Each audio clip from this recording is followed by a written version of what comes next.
بسم الله الرحمن الرحيم الحمد لله رب العالمين وأشهد أن لا إله إلا الله ولي الصالحين وأصلي وأسلم على النبي المصطفى الأمين المبعوث رحمة للعالمين وعلى آله وصحبه ومن دعا بدعوته يتمسك بسنته إلى يوم الدين. Falënderimi të takojnë Allahut madhëruar. Salati dhe selami janë për të dërguar në ti Muhammedin sallallahu alaihi wasallam, familjen dhe shokët e tij dhe gjithë ata që pasojnë rrugën e tij deri në ditën e fundit të kësaj bote. Sot do t'i kalojmë disa minuta me ajetin 255 të surës Al-Baqara, që faktikisht është ajeti më madhështor i Kur'anit. Fjala është për ajetul Kursin, të cilin shpresoj se të gjithë ju e dini përmenç. A dini as e dini? Kush po na lexon ajetul Kursin? Hajde valëm peci. Edhe herën e kaluar ti të kom shtia, po? E po hajtë kenani, po. A se dina? Haj. Ma me zopa. أعوذ بالله من الشيطان الرجيم. الله لا إله إلا هو الحي القيوم لا تأخذه سنة ولا نوم. لا تأخذه سنة ولا نوم. له ما في السماوات وما في الأرض. من ذا الذي يشفع عنده إلا بإذنه. يعلم ما بين أيديهم وما خلفهم ولا يحيطون بشيء من علمه إلا بما شاء. وسع كرسيه السماوات والأرض ولا يؤوده حفظهما وهو العلي العظيم. Kjo është ajeti që është në surën Al-Baqara 255 numrin e parë. Ajetul Kursia i njoftun që faktikisht shumë musliman e mësojnë, e dinë, e përdorin të pas parasysh vlerën e tij të madhe. Po them vlera e madhe e këtij ajeti manifestohet përveç tjera ashtu edhe në praktik, të pas parasysh se ka njerëz që ndoshta namaz nuk falin, po pesanëve që në fillim i mësojnë ose u mësojnë fëmijëve të tyre ose kështu me radhë, do të thotë është ajetul Kursia. Për vlerën edhe rëndësinë e këtij ajeti ka shumë hadithe. Unë do t'ua përkujtoj, apo më mirë me thonë do t'ua lexoj disa prej tyre që janë më të sakta, edhe shpresoj që t'i mbani në mend, ose nëse doni po a diktoj që t'i shkruani, veç me kush që të shkruani shpejt, mos të përsërisim një fjalë 5 herë se masandej nuk na mbetet kohë për atë pjesën tjetër të dersit. Hadithi i parë e shënon Imam Muslimi, s'ki nevojë më shkruaj e shënon, më shkruaj Muslimi nga Ubej ibn Ka'bi.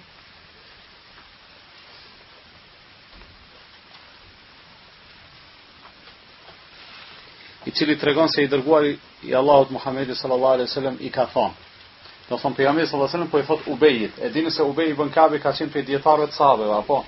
Apo shkon se ka hodhi që Abu Bakr ka pasur të hash për me për bler Kur'anin, për dëgjë Kur'anin, për votubin Kur'an. Ja, është Zeid ibn Thabit. Nashta u konë këpi asistenta, më kryesori në atë projekt, edhe në kone pejgamberi sallallahu alaihi wasallam, në kone Abu Bekrit, u konë Zeid ibn Thabit.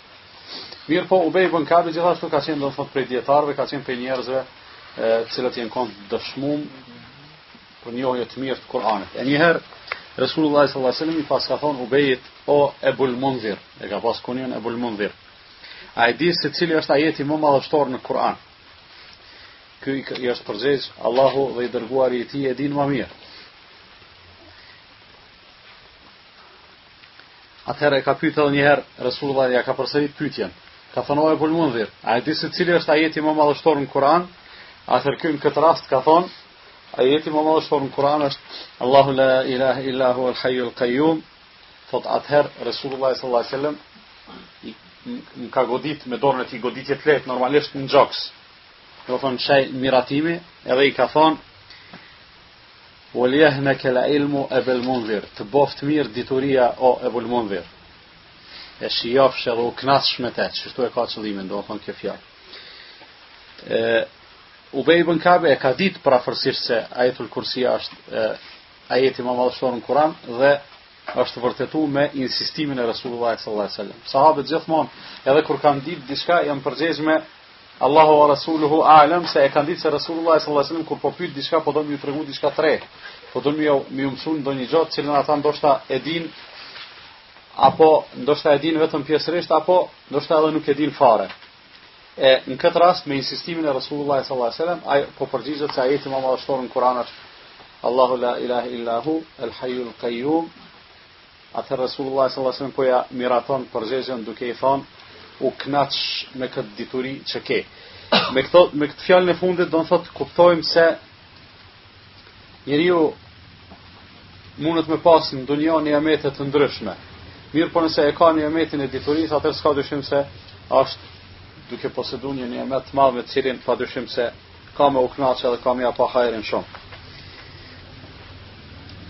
Prafërsisht të njëjtin version e transmeton edhe Imam Ahmedi me një shtojc, s'po e përmendim ato hiç. Do ta përmendim një hadith tjetër gjithashtu që e keni ndëgjuar, është hadith i gjatë, s'muni me shkru, se del fund dersit. Mirë po, masi e keni ndëgjuar shpesh, dhe unë veç po ja u citoj kështu. Njëherë Ebu Hurajra radiallahu anhu, do thonë hadithin e shënon Buhariu, ndërsa e transmeton Ebu Hurajra, thot në porositë e Rasulullah sallallahu alaihi wasallam, respektivisht më angazhoj që ta ruaj pasurinë e të bum për sadaka. Edhe në mramje derisa ka qenë të ruajt Ebu Hurajra, ka ardhur dikush edhe ka filluar me hallakat, aty që thonë të na me shkapurit në ushqim, sa aty kryesisht ka pas gjana ushqimore. Edhe e ka kap Rasulullah sallallahu alaihi wasallam. Kur ai Ebu Hurajra e ka kap, edhe ka thonë, çtash kom të shute pejgamberi alayhi salatu wassalam.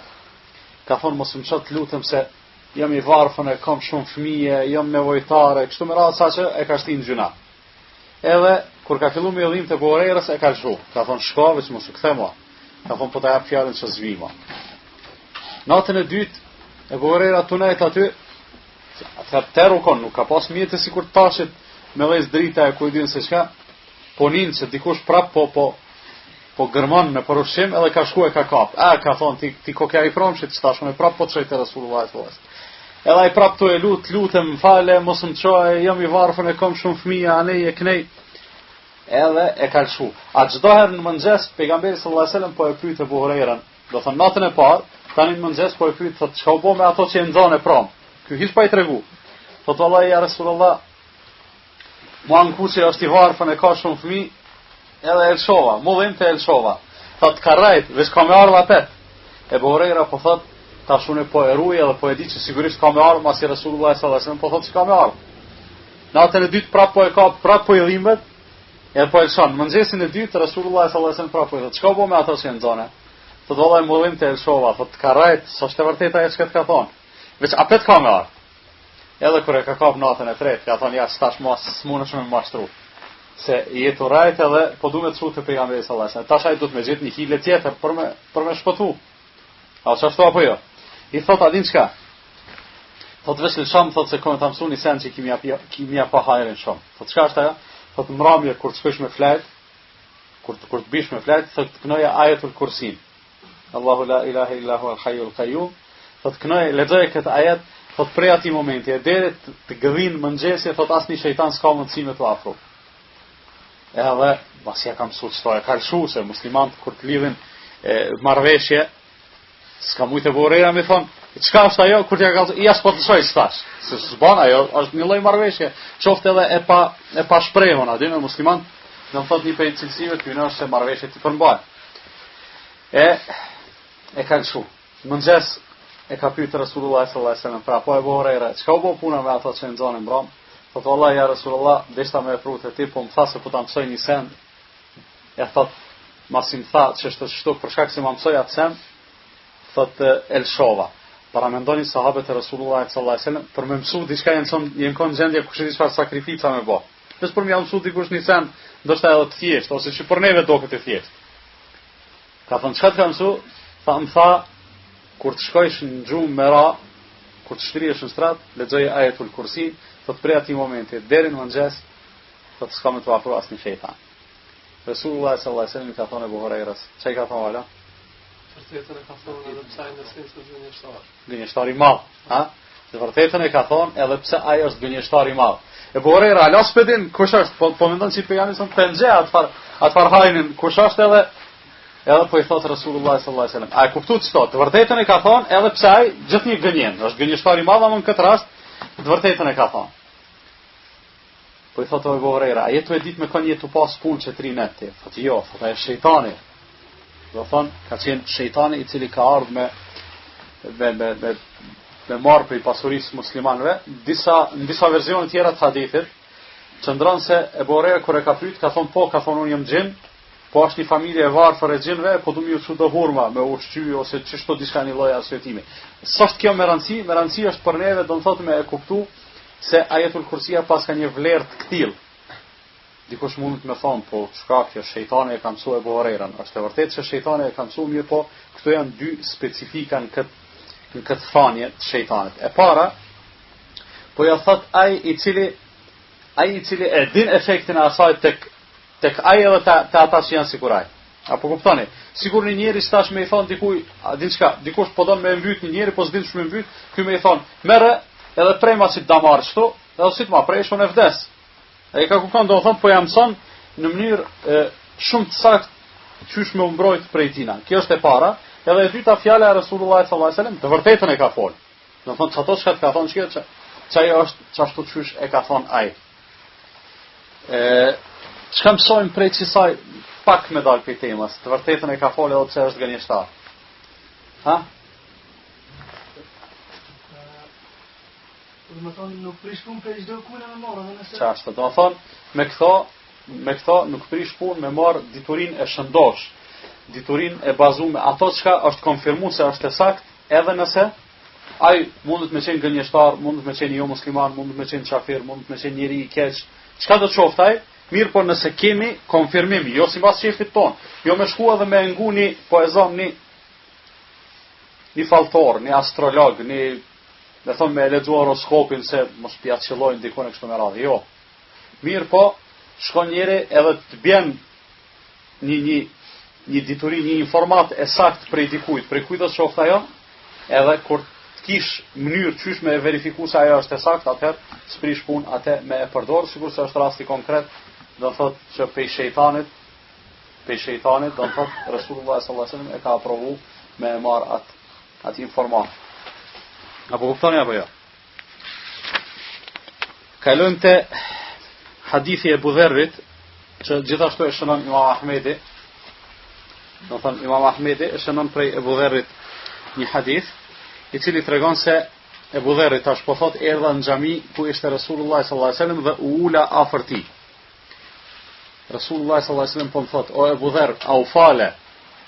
Do thonë ai ka ardhur pe jashtë dhe ul. O Abu Dharr, au fale, thot jo, thot çu edhe falu. Se do të thonë s'bën me ul në xhami pa fal namaz.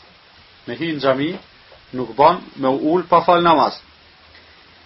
Thot u fala e pastaj ula afër Resulullah sallallahu alaihi wasallam, tash po më thot Resulullah sallallahu alaihi wasallam, o Abu Dharr, vazhdimisht kërkon mbrojtjen e Allahut nga e keqja e shejtanëve të njerëzve edhe të xhinëve. Thash ja Resulullah, a ka shejtan edhe për njerëzve? Tha po. Do thonë një gjë që e kemi përmendur edhe më herët edhe e kuptojmë se pas ka shejtan edhe për njerëzve. Qysh janë ata, qysh dokën? Ha?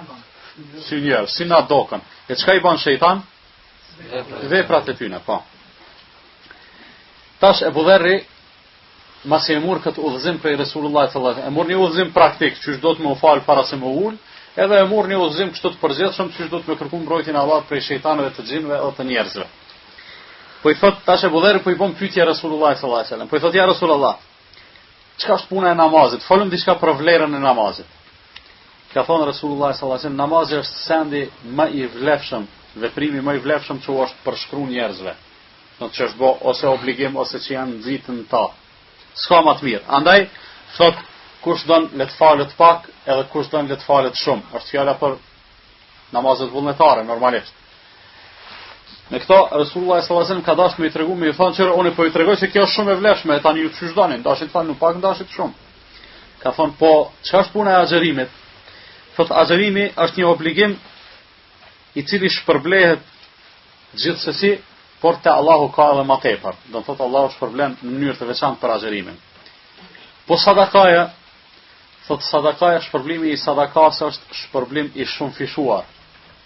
Ka përmend Allahu azza wa jalla në Kur'an, men dhal ladhi yuqridu Allah qardan hasanan fayudha'ifahu lahu adha'afan kathira. Kush është ai që jep hua të mirë Allahu ta zëjël, Allahu s'ka nevojë për hua. Po si t'jap sadaka, Allahu pastaj atij njeriu ja kthen shumë fish. I thash ja Rasulullah, po cili lloj i sadakas është më i vlefshëm?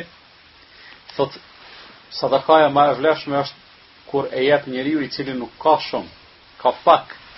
Do thonë menzi ka dalë pe atij statusit të fukaras. Do thonë ndoshta vetë një hap, vetë 1 milimetër e ka kaluar dhe më njëherë mendon çysh me dhon për Allahun subhanahu wa taala. Thot më e mira është kjo, ose më e mira është gjithashtu që fukaras me i dhon fshehurazi, jo haptazi. Do thonë jo nëse njerëzve më thonë që unë filan po t'i jap çito sadaka, mirë po nëse don me i dhon, i jep fshehurazi, kjo është më mirë se sa me i dhon publikisht. Tash e ka ndru temën e bisedës e Budherri, edhe po e pyet Resulullah sallallahu alaihi wasallam, po thotë ja Resulullah, cili ka qenë nebiji i parë, pejgamberi i parë, lajmtari i parë? Ka thonë ai ka qenë Ademi. Ka thonë ja Resulullah, po a pejgamber ka qenë Ademi? Do të thotë a ka qenë nebi? Ka thonë po. Ka thonë ka qenë nebi cili i ka fol Allahu subhanahu wa taala. Thot mirë, e sa ka qenë numri i pejgamberëve që janë murselin, rusul, jo enbia ma shumë, po rusul ma pak. Ka thonë 300 e diçka, si mas një verzioni 315. Atëherë e ka pyet e Budherri Resulullah sallallahu alaihi wasallam, ka thonë ja Resulullah, pe këtë asaj që të shpall ty, çka është më madhështoria, çka është më e madhja, më me vlerë, më me peshë? Ka thonë pe këtë aty në ajete, çam janë shpall mua, çam kanë zbrit mua, më me vlerë dhe më me peshë është Allahu la ilaha illa huwa al-hayyul qayyum, ayatul kursiya. Do thonë se përfundon hadithi i Budherrit, një hadith tjetër që gjithashtu e shënon Imam Ahmedi, e që e transmeton Esma bint Jezidi, Allahu qoftë i kënaqur me ta, thot e kam dëgjuar Resulullah sallallahu alaihi wasallam duke thonë se në këto dy ajete është emri më i madh i Allahut azza wa jall, apo gjendet emri më i madh i Allahut. E dini se Allah azza wa jall ka disa emra. Cilat janë ato dy ajete? Është ajeti 255 i Al-Baqarah, Allahu la ilaha illa huwa al-hayyul qayyum, edhe ajeti i parë dhe i dytë i surës Ali Imran, Alif Lam Mim, Allahu la ilaha illa huwa al-hayyul qayyum. Do thonë prapërsisht është e njëjta fjali. Thotë në këto dy ajete ndodhet emri më i madh i Allahut subhanahu wa taala. Çfarë do të thotë emri më i madh? Berat. Në vlerë. Vetë që ka qa? Gjithë përshirësi, përshirën tonë. A din dikush diçka për Ismullahil A'zam, për emrin më të madh? Shëlut me atë emër për ligjit gjithsesi Allah. Ja, po shëlut me atë emër Allah gjithsesi përgjigjet. Mirë, është kjo. Diçka hala më shumë. Nuk ka shkollë në pejgamberit në herë. Do të thonë edhe gjithmonë ka përgjigj lutë derisa ta vu krimëritje diçka edhe Allah e ka nënshmu. Tjetër sa? Do të më thonë kështu, tash drejt dikush çka është ky emri më i madh i Allahut, s'po e kuptoj, ti tash dush më hadis më ja shpjegoj që Allah azza wa jall ka emra dhe cilësi. Emrat e Allahut azza wa jall të gjithë janë të bukur, apo të gjithë janë të mëdhej. Të gjithë janë me vlerë, me domethënie, me peshë. Mirë, po pe tyne është njëri i cili është i garantuar se Allah azza wa jall përgjigjet kur thirrët me atë emër. Një version tjetër të hadithit ka ardhur në 3 ajete. Do thonë në këtë version 2 ajete, është ajeti i Baqarës dhe fillimi i Ali Imranit. Një version tjetër po përmendet edhe ajeti i surës Taha. Sidoqoftë prap në një vlerësim të përafërt dietar kanë ardhur në përfundim se ai emër më i madh i Allahut azza wa jall është El Hayyul Qayyum. Por jo kërkush që ka ngul gurin, do thonë nuk e ka vulos, për arsye se ka mundësi me qenë edhe ndonjë tjetër, sigurisht e përmendi Abedini, do të thotë që Allah azza wa jall dëgjona përpara jo ka bot një ora disa njerëzve, mirë po më vonë i kam shef për një urtësi të cilën ai e din, që njerëzit të angazhohen më tepër në lutjen e Allahut azza wa jall, edhe thirrjen e tij me emrat e tij të bukur. Ka edhe hadithe tjera të shumta që flasin për vlerën e surës Al-Baqara, për vlerën e ajetul kursis, po du me thonë, në përgjithësi të gjitha parafrasisht e kanë këtë kuptim, se është ajeti më madhështor i Kur'anit, padyshim, se nëse njeriu lexon mbrëmje derisa don me fjet, nuk do t'i afrohet, është garant se nuk do t'i afrohet asnjë shejtan e kështu me radhë. Ne mjaftojmë me këto që i përmendëm për vlerën e këtij ajeti, e pastaj fillojmë me pikat shkurta me komentimin e pjesëve respektivisht fjalive të këtij ajeti, i cili është paksa i gjatë. Domethënë Kurani ka një 4-5 rreshta, apo vala? Në të vërtet, Ibn Kathiri e ka nda ajetul kursin në 10 fjali. Ka thonë ajetul kursia përbohet prej 10 fjalive dhe nime, kur i numron njeriu e gjenë se janë 10 fjali. Allahu la ilaha illa hu, el hayyul qayyum, la ta'khudhuhu sinatun wala nawm, lahu ma fi as-samawati wa ma fi al-ard. من ذا الذي يشفع عنده إلا بإذنه يعلم ما بين أيديهم وما خلفهم ولا يحيطون بشيء من علمه إلا بما شاء وسع كرسيه السماوات والأرض ولا يؤوده حفظهما وهو العلي العظيم. Do fund 10 fjali, në 10 fjali e ka nda Ibn Kathiri, Allah e mëshiroft, ajetul kursin, edhe pastaj se cilën për këtyre fjalive e ka komentuar me një koment të shkurtër, duke e pas parasysh se shumica e këtyre gjërave që përmenden në ajetul kursi janë gjëra të cilat nuk janë të panjoftuna për neve. Do të thotë ne i kemi ndëgjuar, disa prej tyre i kemi ndëgjuar derisa kemi komentuar Elhamin, disa tjera i ndëgjojmë derisa mësojmë për shembull për tauhidul uluhiyya, disa tjera për el asma wa sifat, e kështu me radhë. Në përgjithësi, do të thotë ne do ta bëjmë një kalim të shkurtër në për këto fjali të ajetit më madhështor të Kuranit. Allahu la ilaha illa hu al-hayy, Allahu la ilaha illa hu. Çto po ndalim, këto ishte fjalia e parë. Allah, po e dim tashmë çka do të thonë. Ha? Është emri i përveçëm, me cilin është quajtur vetëm Allah subhanahu wa taala dhe askush tjetër. Dietarët kanë thonë, do të thonë se ka mundësi të jetë me prejardhje prej emrit ilah, kur është shtu një ashtu se el ajo është ba Allah, apo? Ose kanë thonë se jo, nuk ka prejardhje për asnjë emrit, mirë po i tillë është, kështu me çit form, do të thotë Allah azza wa jalla vazhdimisht e ka shkruajtur veten, që për mua është mendim më i fortë dhe më i saktë.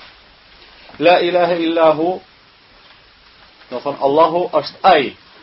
Allahu është ai që nuk ka hyjni, nuk ka të adhuruar me të drejtë përveç tij. Çto përkthehet kjo fjali? Allahu është ai që nuk ka të adhuruar me të drejtë përveç tij. E qartë? Ilah, fjalën ilah gjithashtu e dim se çka do të thonë, apo? Ilah edhe Rabb kanë dallim. Edhe pse në gjuhën tonë shpesh të dyja përkthehen me Zot. Rabbul Alamin, Zoti i gjithësisë. La ilaha illallah, nuk ka Zot përveç Allahut. Mirë po, në original Rabb edhe ilah spakun konstrukt fjalës edhe ndëgjum, po ka dallim. A është kështu apo jo? Përderisa është kështu, atëherë fjala Rabb e dim se e ka kuptimin e krijuesit, zotëruesit, sunduesit, mbikëqyrësit të gjithësisë, ndërsa ilah e ka kuptimin e atij i cili adhurohet. Do thonë çdo kush që adhurohet quhet ilah. Allah azza wa jall edhe idhujt e idhujtarëve që i kanë ato statujat për drunit e për gurit e për kështu me radhë, i ka quajt aliha, shumë si i fjalës ilah. Mirë po, ne kur themi la ilaha illa Allah, ose si në rastin konkret, Allahu la ilaha illa hu, Allahu nuk po e mohon se s'ka tjetër kush që adhurohet, se do të ishte e palozikshme, njerëzit adhurojnë si gjëra tjera. Mirë po, kuptimi i kësaj tash, do thonë, merr një formë më specifike, edhe del se nuk ka të adhuruar me të drejtë përveç tij. Do thonë ka plot gjëra që adhurohen, ka edhe njerëz që adhurohen, e kështu me radhë, mirë po që meriton me u adhuru s'ka përveç Allah subhanahu wa taala. Kërkush s'meriton me u adhuru përveç Allah. Çka është adhurimi? A e din kush definicionin e adhurimit ose të ibadetit? Adhurimi është fjalë gjithë përfshirë. Po?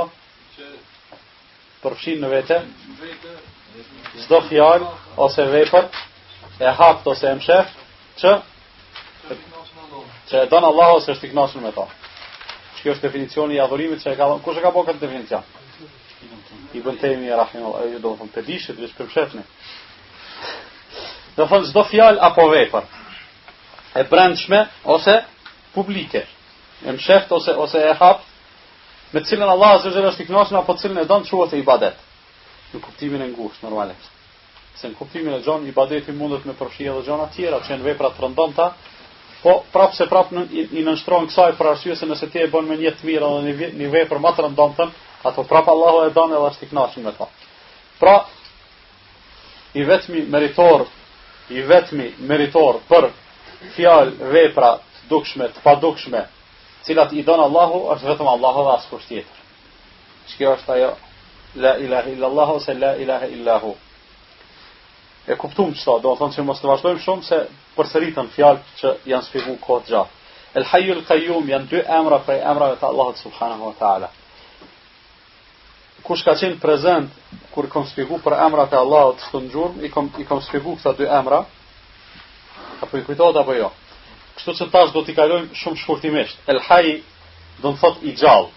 Bukfalisht nëse e përkthejmë fjalën El Hayy do të thotë i gjallë. Mirë po, kur Allah Azza wa Jall quhet me këtë emër El Hayy, atëherë s'ka dyshim se emrat e Allahut Azza wa Jall jo vetëm që kanë kuptimin e rëndom, por kanë kuptimin më të plotë që është i mundshëm. Më universal, më të përsosur. Andaj gjallëria e Allahut Azza wa Jall, të qenit e Allahut i gjallë, do thotë nuk është sikur se gjallëria jon. Për arsye se gjallëria jon është shumë e kufizuar. Apo jo?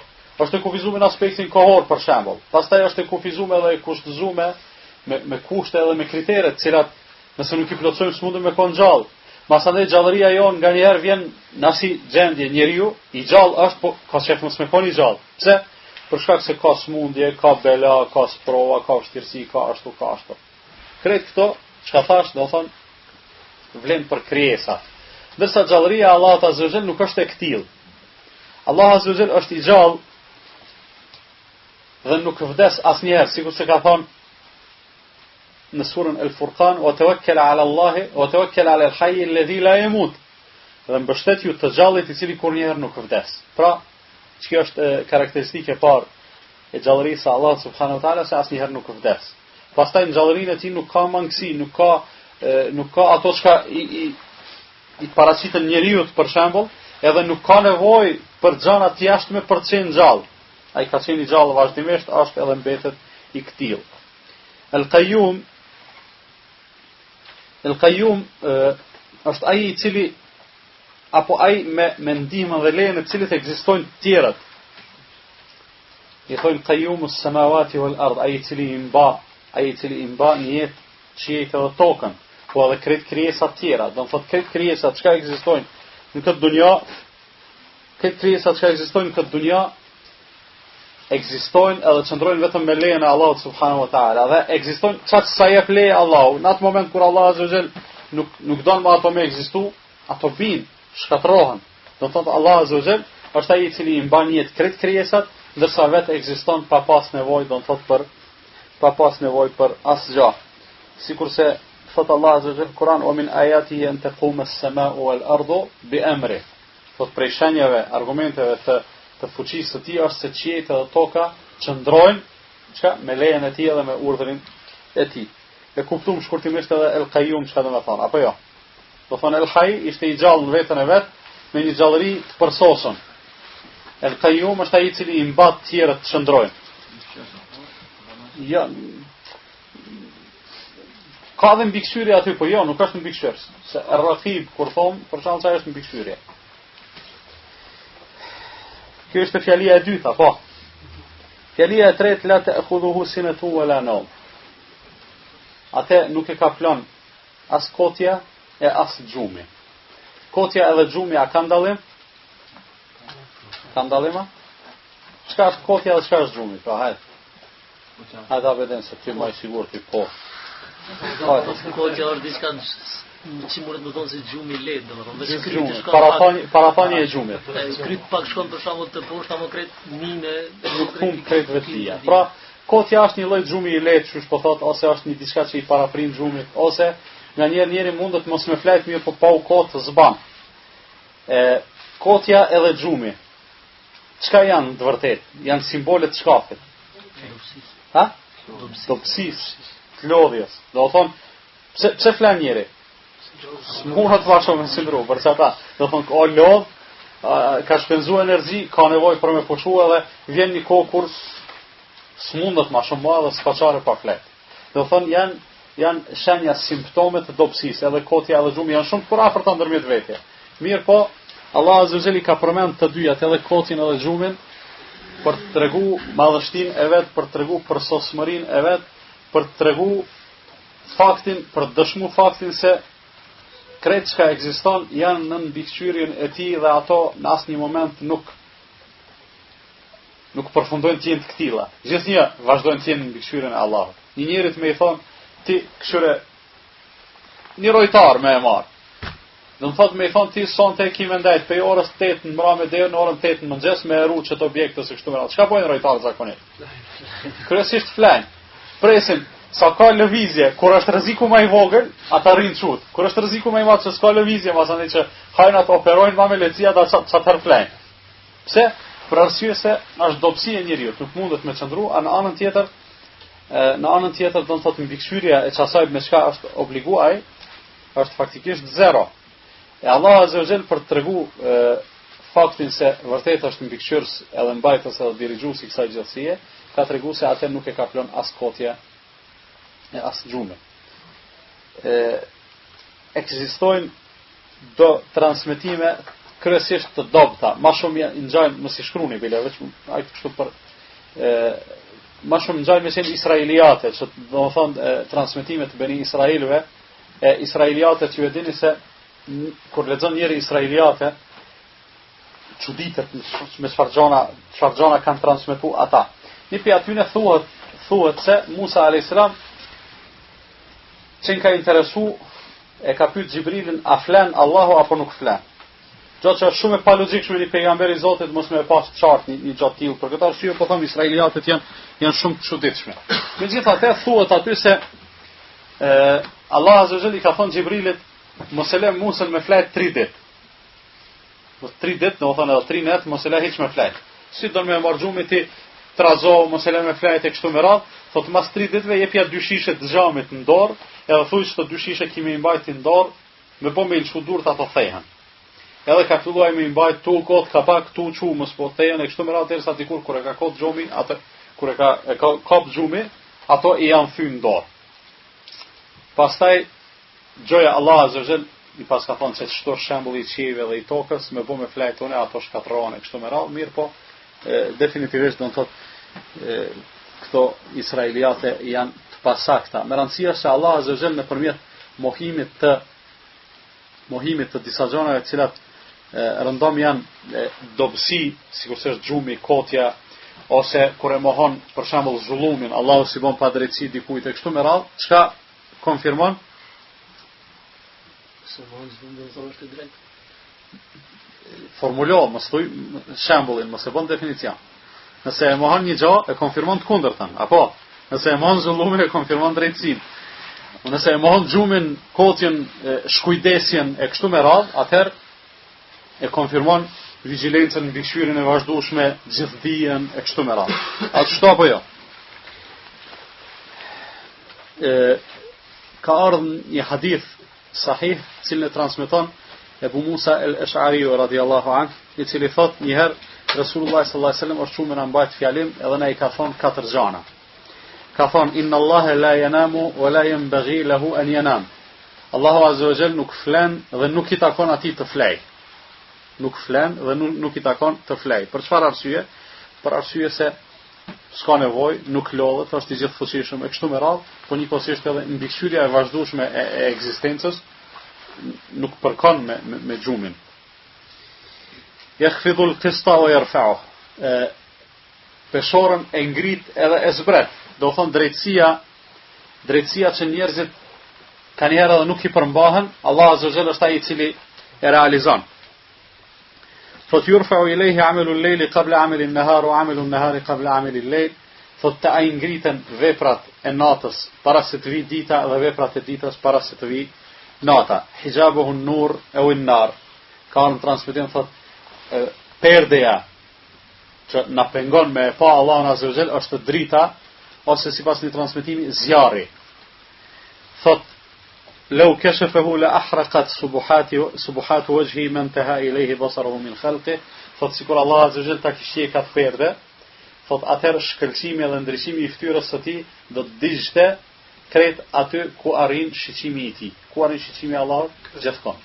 Do thon sikur Allah Azza wa Jall ta ishte atë perde, krejt dunjon kishme e djeg shkëlqimi i fytyrës së tij. Ky është një hadith që tregon se Allah Azza wa Jall nuk flen edhe nuk i takon Allah subhanahu wa ta'ala që të flej.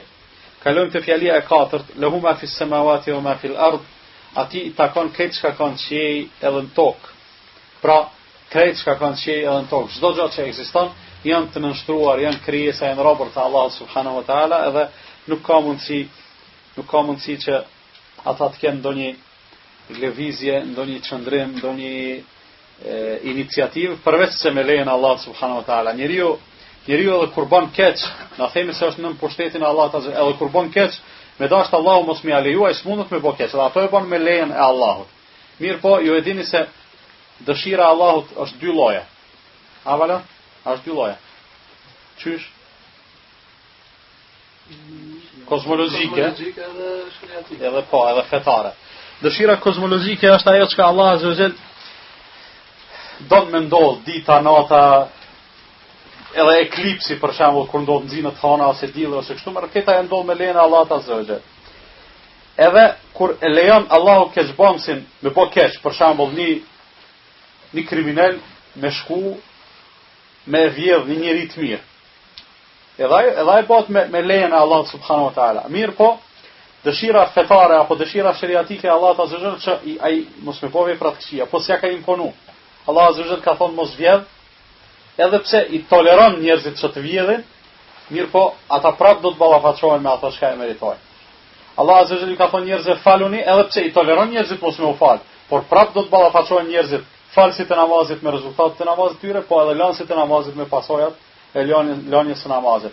Allah azza wa jall dëshiron që njerëzit të besojnë. Allah nuk dëshiron që njerëzit të bëjnë kufër, megjithatë njerëzit prap mohojnë. Domethënë Allahu ja u ka lehtësuar se sikur Allahu ja u ka mundsuar, po domethënë kush çka don me zgjedh për veten e tij. Sikur Allahu t'ja u kishin punuar të gjithëve me qenë besimtar, çka do të bëjë? Ha? Krejt që po musliman po, masandej s'kish pas nevojë më kërkon as më shpërbly as më ndëshku se ja u ka imponu. A këto që ja u ka lënë të lirë me zgjedh, përsa ata pasan edhe shpërblime, do thonë ti e ke zgjedh në mesin e krejt sfidave, joshjeve, ngacmimeve, provokimeve, do thonë jetën tënde, ti ke zgjedh me besu Allahun. Ti ke zgjedh me i bëj ibadet Allahut subhanallahu te padyshim se është një sakrificë shumë e madhe, është një vetmohim i cili meriton të shpërblet, dhe për këtë arsye Allah azza wa jall ditën e gjykimit do t'i shpërblej besimtarët. Pra, lehu ma fi samawati wa ma fi al-ard, Allahu i takojnë, apo të Allahut janë këtë çka kanë qiell edhe në tokë, këtë janë nën pushtetin e përgjithshëm të Allahut subhanahu wa taala. Këtë dëshmojnë ajetet shumëta të Kuranit, prej tyre në surën Maryam, Allah azza wa jall thotë: in kullu man fi samawati wal ardi illa ati ar-rahmani 'abda. Nuk ka asgjë në qiell edhe në tokë e që Allah azza wa jall të mos i vijë si rob. Laqad ahsahum wa 'addahum 'adda. Ai ka përfshi me njohuritë e tija krejt ato krijesa dhe i ka numëruar deri në detaje. Wa kulluhum atihi yawm al-qiyamati farda. E pastaj në ditën e gjykimit çdo njëri prej tyre ka me ardhur te Allah azza wa jall si individ i vetëm, s'ka përgjegjësi kolektive atje. Secili s'mund të më thonë valla unë baba, gjyshi, stërgjyshi, që shtojnë konë se për ndryshe edhe unë i shakoni i mirë, por secili ka me dhënë përgjegjësi për vete edhe për veprat e veta që i ka bo. Kalojmë te fjalia e 5, men dhe alladhi yashfa'u indahu illa bi idhnih. Kjo fjali ka formë pyetëse, që thuhet kush është ai i cili do të ndërmjetësoj, do të angazhohet tek Allah azza wa jall përveç se me lejen e tij. Çka nuk kuptohet prej fjalive pyetëse kur vin në Kur'an, kryesisht në këtë formë. Mohimi, do të thonë s'ka dikush që mundet me u angazhu tek Allah azza wa jall, me bën ndonjë ndërmjetësim, me bën ndonjë angazhim për përmirësim ose për çfarë do të qoftë, përveç se atij cilit Allah subhanahu wa taala i jep leje. Ajetet këtilla në këtë temë ka shumë. Allah azza wa jall thot: "Wa kam min malakin fi as-samawati la tughni shafa'atuhum shay'an illa min ba'di an ya'dhana Allahu liman yasha'u wa yarda." Sa melek thot ka në përqiej, që asnjëri prej tyre s'do të ketë mundësi me u angazhu. As me ndërmjetësu tek Allah azza wa jall përveç një pjesë të cilëve Allahu i jep leje edhe është i kënaqur që ata të angazhohen. Ose në tjetër ajet thot: "Wala yashfa'una illa liman irtada." Edhe nuk ka mundësi që ata të angazhohen edhe të ndërmjetësojnë përveç për ata të cilët Allah azza wa jall është i kënaqur ose i jep leje ose kështu me radhë. Çka ka ky ndërmjetësimi, ky angazhimi që pas ka rëndësi ka të madhe që po dashka vetëm me leje specifike të Allah subhanahu wa taala me bë dikush. S'pari duhet të kuptojmë se kemi të bëjmë me angazhimin me dy faktorë të angazhimit. Ai që angazhohet edhe ai për cilin angazhohet. Do të thonë kryerësi i kësaj, po edhe përfituesi pe atij veprime. që të dy padyshim se janë të privilegjuar, se do të ketë në ditën e gjykimit njerëz që do ta meritojnë ndëshkimin e Allahut azza wa jalla, dhe s'ka më u diskutuar se dikush për ta më u angazhuar ose më ndërmjetësuar. Diskutohet. Për shembull ata që kanë vdekur në kufër, po kry puna e tyre. Fjala është për shembull për besimtarët që kanë bërë mëkate të mëdha ose që kanë mangësi të mëta në veprat e tyre e kështu me radhë, atë nevojitet një angazhim. Nëse Allah azza wa jalla i jep dikujt mundësi që ai të përfitojë për angazhimin tjetër kujt, atëherë s'ka dyshim se është një lloj beneficioni, është një lloj spaku të themi lehtësimi për atë njerëz. Mirë, po në anën tjetër, ai i cili e gëzon atë privilegj, e gëzon atë mirësi që me pas mundësi me shku te Allah dhe me thonë o Allah që për filanin ose për filan grupin ose për kështu me radhë, atë s'ka dyshim se njëri po dashka me konë shumë i afërt te Allahu. Atë shto apo jo? Në jetën e përditshme, me thonë dikush, a ki problem të filani, hajtë se unë ta kry punën. Kush do të me konë që thot unë ta kry punën? Një i afërt me atë njeriu, do të me pas autoritet te ai. Kështu Allah azza wa jall do të thotë tregon se njerëzit me gjithë të metat, me gjithë mangësit, me gjithë mund me thonë edhe meritat e tyre për të merituar dëshkimin e Allahut azza wa jall, Allah prap kalon shumë rrugë, qysh kalon rrugë edhe dyer hapun në dunja, sigurisht është dera e teubës, dera e veprave të mira që i shlyen të këqijat e kështu me radhë, dera për shembull e ibadeteve nafile për të plotësuar ato që janë obligative që janë kryer si duhet. Këto janë dyer të mirësisë së Allahut azza wa jall që Allah po don që njerëzit me i shpëtua dhe me i shpërbly. Pastaj vjen ahiret, gjithashtu manifestohet mirësia dhe mëshira e Allahut azza wa jall, përveç tjerash nëpërmjet shefatit apo ndërmjetësimet që bëjnë ata që kanë autoritet te Allahu azza wa jall për njerëzit e tjerë. Prej tyre është Muhamedi sallallahu alaihi wasallam, i cili subhanallahu prej specifikave të tij sallallahu alaihi wasallam është se ditën e gjykimit shkojnë njerëzit te pejgamber të rënd, te Ademi, te Nuhi, te Ibrahimi, te Musa, te Isa. Shkojnë aman Allahu vesletna kurtalis, vesletna largon për saj fushë ku jena të prit, let na gjykon. A pritja në ditën e gjykimit është shumë e mërzitshme, shumë e lodhshme, shumë e mundimshme. Por njerëzit kur shkojnë ashtu ata nuk janë të sigurt që mas asaj pritjes kanë mi pas punë të mirë. Do të thotë dikush ka më shkuën në xhenem, ai që shkon në xhenem e ka shumë më keq se aty ku ka prit. Megjithatë, prej mërzisë së madhe, prej mundimit të madh, kërkojnë pe Ademit alayhis salam ndërmjetësu, ai refuzon, thotë jo. Nuhit, Ibrahimit, këtë refuzojnë, veç Muhamedi sallallahu alaihi wasallam thotë po, thotë unë jam ai i cili inshallah do të ndërmjetësoj tek Allah azza wa jall. Edhe shkon Muhamedi sallallahu alaihi wasallam te kombët e arshit, edhe bjen sejdë. Kur bjen sejdë, fillon me madhru Allahun azza wa jall me fjalë dhe me shprehje të cilat kur më përpara nuk i ka ditë. I inspirohen në atë kohë. Do thonë madhërime edhe dua e lutje. Na e dim me ato të dunjas që i ka thonë Muhamedi sallallahu alaihi wasallam kur realizojmë një lutje që i ka thonë Muhamedi sallallahu alaihi wasallam namaz ose jashtë namazit, e vrem se asnjëri prej neve s'mundet me përpilu diçka të tillë. Atë shto apo jo? Do thonë secili prej neve mahnitet me bukurinë e shprehjeve të Rasulullah sallallahu alaihi wasallam në dunja. Po paramendo kur në atë ditë dhe në atë kohë, në mënyrë të drejtë për drejtë do t'i inspirohen ato lavdrime edhe ato lutje Muhamedit sallallahu alaihi wasallam. Edhe një moment caktuar, Niza i thot ngritë kokën a Muhammed, kërko, do t'i jepet, angazhohu ndërmjetëso, do të pranohet ndërmjetësimi yt. Atëherë Muhamedi sallallahu alaihi wasallam fillon me lut Allahun subhanahu wa taala që më ulëtsu njerëzve, më ulëtsu ummetit të tij, në veçantë me gjyku, me ulëtsu gjykimin edhe këta ato shkarin më vonë, edhe me i çu në xhennet. Kjo është fjalia e pesë. Fjalia e gjashtë, ya'lamu ma bayna aydihim wa ma khalfahum. Allahu di krejt çka ka para tyre dhe prapa tyre. Në vërtet, kur thuhet para tyre dhe prapa tyre, nën kuptohet edhe çka? Edhe anash, edhe djathtas e majtas, lart edhe poshtë. Do thonë Allah azza wa jall me këto po don me tregu se Allahu di çdo gjë. Krejt çka kanë bënë më herët, çka bojnë njerëzit më vonë, çka janë të bëj tash, ato çka i fshehin, ato çka i publikojnë, ato krejt Allah subhanahu wa taala i di.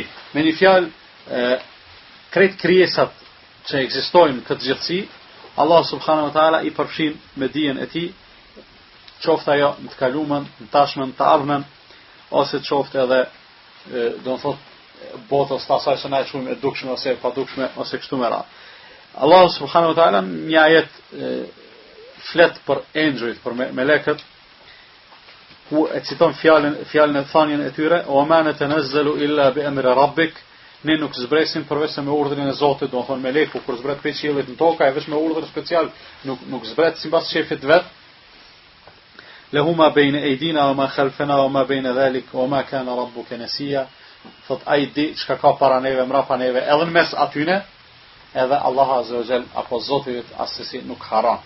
Do thënë Allah subhanahu wa taala asesi nuk haron. Pra dia e Allahut azza wa jall është e pakufishme, edhe është gjithë përfshirëse. Tash Allahu po e përshkruan të kundërtën me fjalin vijuese wala yuhituna bi shay'in min ilmihi illa bima sha. Dhe nuk kanë mundësi ata tjerët tash. Çfarë e përshkruajti dijen e vet, pastaj po përshkruan dijen e tjerëve, thotë wala yuhituna bi shay'in min ilmihi illa bima sha.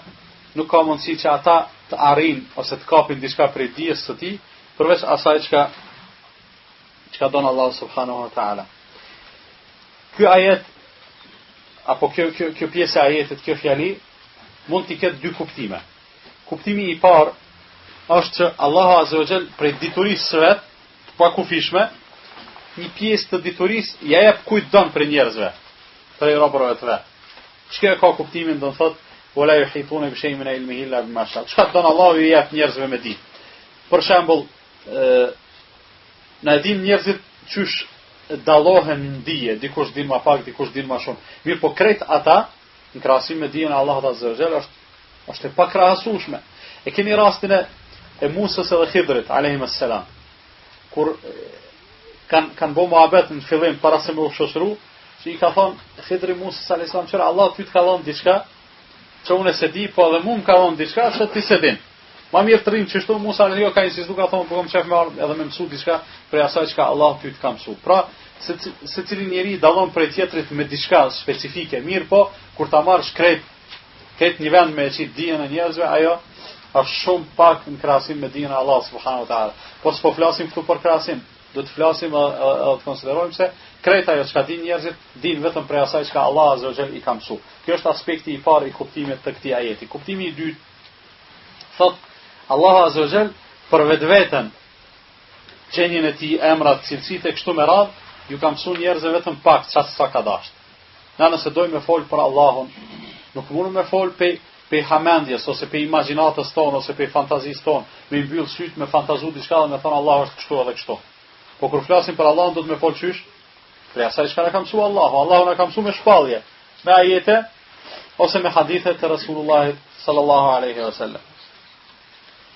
Për këtë arsye Allah azza wa jalla thotë wala yuhituna bihi ilma. Ata nuk kanë mundësi ta përthekojnë Allahun me dijen e tyre. Nuk kanë mundësi me e ditë Allahun deri në detaje çysh është, çka është e kështu me radhë. Është e qartë. Kalojmë te fjalia e 8, wasi'a kursiyuhu as-samawati wal ard. Kursiji i tij i ka përfshi qiejt edhe tokën. Fjala kursi, të cilit edhe e merr emërtimin ajeti, ka disa kuptime. Një kuptim i thonë karikës kursi, mirë po në rastin konkret, kur mësohet në librat e akidës e të ngjashme, kursi i thonë asaj pjesës arsh është froni, e keni parasysh. Çajo shkalla ndihmëse për me hyrë në fron quhet kursi. Kjo zakonisht. Ndërsa tek Allah subhanahu wa taala ose në ajetin konkret këtu ose a kursiu as-samawati wal ard, ka disa transmetime, një prej tyre pe Ibn Abbasit radhiyallahu anhuma, është transmetim autentik që thotë se kursi ka për qëllim dijen e Allahut. Wasi'a kursiyyu as-samawati wal ard wasi'a ilmuhu. Do thonë dija e tij ka përfshirë qiejt edhe tokën. Edhe kjo është shumë e logjikshme edhe shumë e kapshme. Mirë, po nëse themi se bukfalisht kursi që rëndom është vendi ku mbreti i çet dy këmbët e tij kur të ulet në fran, çfarë i thonë kursi. Nëse themi se Allah azza wa jalla e ka një kursi, çfarë si soi, i cili është më i gjon se qiejt edhe toka, prap nuk gabon. Për arsye se na kur themi se Allahu qëndron përmbi arsh, gjithsesi themi se Allahu nuk ka nevojë për arshin, apo jo? Se Allahu ka ekzistuar edhe para se me ekzistuar arshi. Arshi është krijesë, edhe kursia është krijesë. Por në disa transmetime ka ardhur, në disa hadithe të vërteta, një lloj krahasimin mes qiejve, tokës, pastaj kursijit, arshit, për me e pa madhështin, nëse një krijesë Allah Azza wa Jalla shikash madhështore, atëherë çish është krijuesi. Thot Rasulullah sallallahu alaihi wasallam në hadith, qiejt edhe toka në krahasim me kursijen është sikur se një monedhë, cilën e hull ku shkretin. Paramendoni shkretin e gjan. Sot don le të jetë gjan, e madhe e vogël nuk është me rëndësi. Veç paramendo don thot 1 hektar me qenë, gjuhën një monedhë, një 5 cent. Edhe këshire sa është krahasimi. Do thonë këto qiejt edhe toka në krahasim me kursijen. Po kursia në krahasim me arshin është gjithashtu sa një monedhë në krahasim me një shkretin. Me këto do thotë dëshmohet madhështia e krijesave të Allahut subhanahu wa taala, po njëkohësisht edhe kur e shohim këto krijesa kaq madhështore, atëherë krijuesi është gjithsesi i plotfuqishëm, i gjithdijshëm e kështu me radhë. Prapë po them, sido që ta marrim, edhe nëse e marrim sipas kuptimit që i ka dhënë Ibn Abbasi, dija e Allahut ka përfshirë qiejt edhe tokën, s'kemi gabu, po edhe kursin, tu e pas parasysh se kanë ardhur transmetimet që dëshmojnë një gjë të tillë që s'është patjetër me e pas ajeti këtë qëllim, edhe pse ato ekzistojnë ashtu që janë përshkruar në hadithe, do të thotë të dyja janë të sakta, edhe themi gjithsesi se Allah Azza wa Jalla nuk ka nevojë as për kursin, as për arshin, as për asgjë. Ai është i cili ekziston pa pas nevojë për asgjë, ai është sovran absolut me plot kuptimin e fjalës. E qarta, po. Wala yauduhu hifdhuhuma. Fjalia e 9. Ati nuk i vjen vështirë ruajtja e qiejve dhe tokës. Do të thotë, nuk ka kur farë vështirësie, nuk ka kur farë rëndimi për Allah Azza wa Jalla që ai t'i ruajë qiejt edhe tokën. Do thonë qiejt edhe toka ekzistojnë, po jo vetëm që ekzistojnë, po dhe funksionojnë, parandoni gjitha trupat qiellor, është një dënësi shumë e madhe e trupave qiellor që ekzistojnë në kozmos. Zjetë lëvizin e kështu me radhë mirë, po kur njerë nuk ndodh kur far aksidenti. Për çfarë arsye? Për arsye se ai që i vën lëvizje është Allahu subhanahu wa taala. Ai i ka kriju, ai ka vënë lëvizje, ai u jep energjinë për me lëviz. Dielli nuk ka nevojë as me qit çmyr, as dru, as naftë, as benzin, ai vazhdimisht ndriçon. Çdo ditë del me lejen e Allahut azza wa jalla në kohë caktuar, edhe përndon kohë caktuar. Ekziston në distancë caktuar me tokën. Sa me u bon zet, sa me u boftof, ju të gjithë këto, ndoshta i dini edhe më mirë se unë me paskon pak më afër çfarë ish bë, me paskon pak më lart çfarë ish bë. Këtë këto kur i themi me paskon, s'ka mujt me kanë se Allah çto e ka kriju, çishto çysh është. Mirë po, nëse dojmë me thonë se nuk ka asgjë rastësisht në këtë dunja, atëherë mund të themi po valla, nuk ka asgjë rastësisht për arsye se ka hubo që dilli me qenë çet distancë, të çellume me tokën, që drita dhe nxehtësia e tij për një me qenë të përshtatshme edhe të mira për jetën tokë.